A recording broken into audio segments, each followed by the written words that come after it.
President Biden and presumptive Republican nominee Donald Trump have now agreed to two debates. The first will take place in June, followed by a debate right here on ABC in September.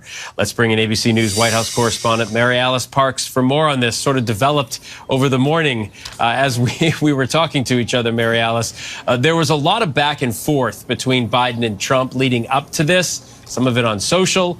How did we get here? Yeah, Phil, what a morning. We woke up this morning, we weren't sure that we were going to have any debates in this general election. We had two candidates pointing fingers at each other. Former President Trump saying that Biden wasn't going to debate him. Biden saying he didn't trust that Trump would follow the rules. Both candidates had really rejected the idea of debating through the Commission on Presidential Debates. That's kind of the formal consortium that had put on debates for the last several decades. So, look, we had a lot of reporters, myself included, who were really skeptical about whether we would see these two men actually on a debate stage together. But all of that has changed very quickly this morning. I mean, we saw President Biden come out and really lay down his terms. He said that he wanted a debate with no audience. He wanted it done sort of man to man and not through the consortium, that Commission on Presidential Debates, but through just a television broadcast network. And so really within a matter of hours, like you said, we now have both candidates agreeing to two debates in June and September. I think you've been saying it really right all morning, Phil, that this is good news for voters who will be able to hear the two men break down the policy issues at stake in this election.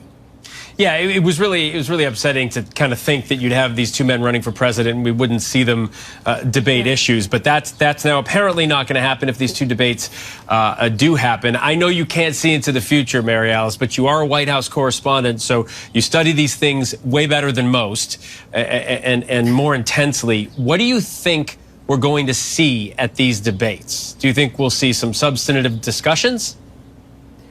Well, I think that is definitely President Biden's objective. It's interesting to me how he was so able to set really the terms of these debates. Obviously, Trump likes the idea of an audience. He often feeds off an audience, has made these debates more of kind of a ruckus circus-like event than other candidates. But President Biden said he wasn't interested in that. He was only agreeing to debate if there would be no audience, if it could be essentially what that means is a calmer affair. I mean, he laid out in his announcement today that he wanted to break down real substantive issues like reproductive health policy, the economy, energy policy. I think that President Biden is looking for something that is more policy driven.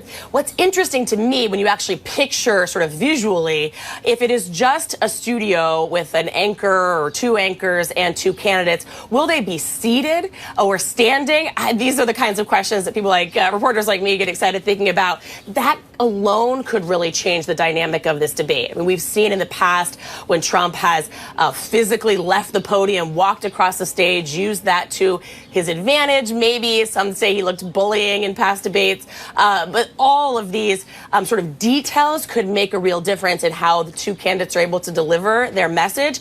But so far this morning, it really looks like the President Biden, was able to have these debates locked in on his terms, Phil. Yeah, you are not alone. I was thinking the exact same thing. Couple of news nerds we are. Mary Alice Parks, thanks so much. Always good to see you. And again, just a reminder, that debate will be in September, the one in September right here on ABC.